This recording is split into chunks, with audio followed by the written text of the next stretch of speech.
Let's say you are a small business owner, you are a startup, and you are making candles, and you are selling them in pairs like 2, 4, 6, 8. You don't want to sell into a single like 1, 3. You don't sell, you only sell in pair.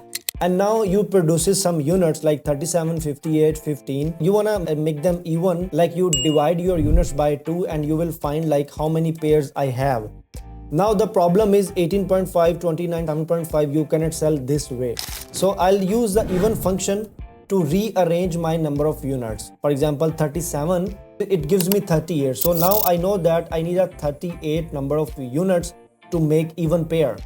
And then 38 divided by 2, you can see out of these number of units, I can make 19 pair, I can make 29 pair, I can make 8 pair, and I can mix them also 2, 4, 6, 8. I can make bundle of pairs like that also. So even function is very helpful when you want an even number.